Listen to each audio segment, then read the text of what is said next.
Привет, I'm Chuck Olenek, a Ukrainian-American baptized with the name Yaroslav, which is also the name I go by in the historical reenactment group of the Society for Creative Anachronism, where I'm known as Yaroslav the Persistent. Doing research on Slavic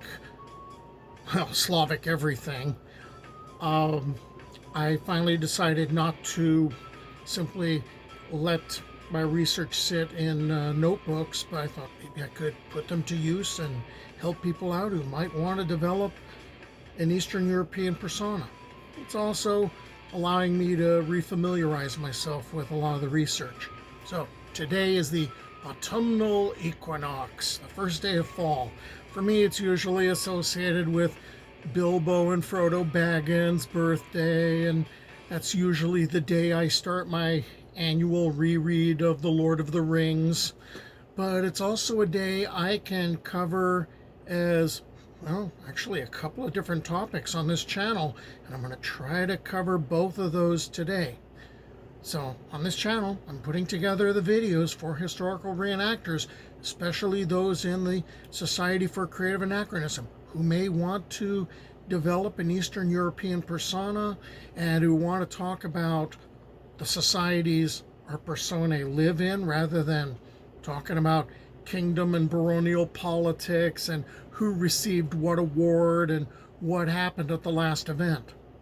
There's a Slavic festival which goes by a lot of different names. Ukrainians and Poles call it Dozhinki, which is the name I'll be using since I'm Ukrainian. Russians call it Obzhinki because they use a different language. The Belarusians use the word Prechistaya because their language is also different from Russian and Ukrainian. While further west, the Czechs use both the Polish and the Russian names. Whatever you're going to call it, it's a harvest festival, and it's different from the three Spase harvest festivals. They were associated with the Savior, all right, that were celebrated in August.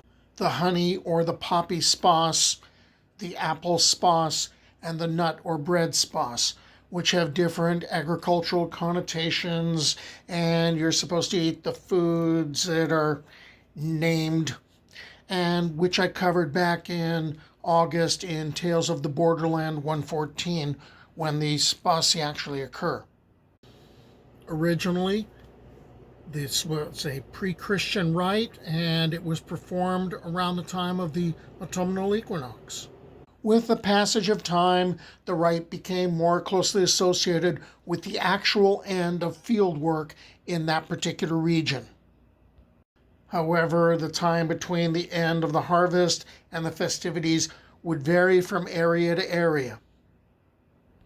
The feast was initially associated with pagan Slavic cults of plants and trees and agriculture, but that's going to change by the 16th century in Central and Eastern Europe. There's going to be a Christian overlay or more of a Christian character, and it starts getting organized by the landed gentry and the more affluent peasants as a means to thank the reapers and their families for their work both during the harvest and during the past year. In modern times, it's usually celebrated on one of the Sundays following the end of the harvest season, right? Sundays, Christianity, okay, which fall in different days in different regions of Europe, all right, depending on where you are. And there may be a whole bunch of regional varieties and traditions. They pretty much have some aspects in common. Often the peasants or farmers celebrating Dozhinki gather in the fields outside their village. They form a procession, and they bring back a sheaf of the last batch of cereal reaped from the nearby fields. The women would then turn it into a wreath or a figure, and they would offer it to the guest of honor, usually the organizer of the celebration, a local noble, or perhaps the richest farmer in the village, or in more modern times, some representative of the authorities. Okay, so that's the first of two videos on what Slavic people, Eastern Europeans, would be doing for the autumnal equinox. I hope you stick around and watch more of the videos. Until then, do побачення.